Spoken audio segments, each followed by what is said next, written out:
Assalomu alaykum obunachilar va bizning yangi kuzatib borayotgan odamlarimiz. Kech bo'lishiga qaramasdan quyonlarimizni video qilishga qaror qildik.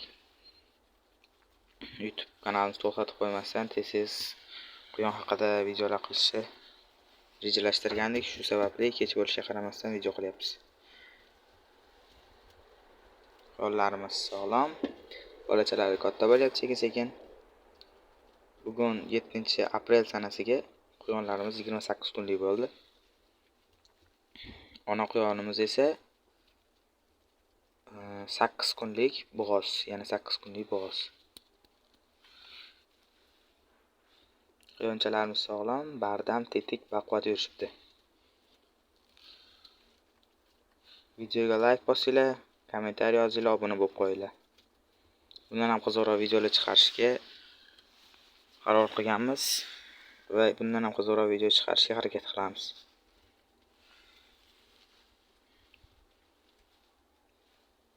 Hozir esa video ozgina pauza bo'ladi va sizlarga o'smir quyonimizni ko'rsataman. Mana biz o'smir quyonlarimiz. Bular ham sog'lom. Bularga bugun albendazol ishqizdirdim. Albendazol 3 mg dan 3 kilolik quyonlarga 3 mg dan ishqiziladi. Albendazol ko'p bergani, ko'p bersa yomon bo'lmaydi.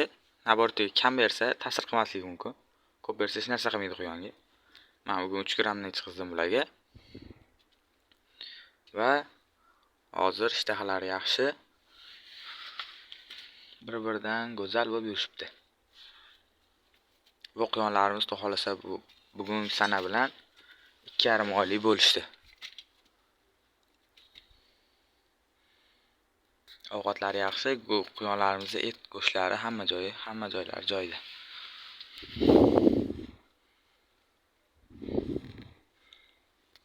Endi yana ona quyonlarimizni ko'rsataman.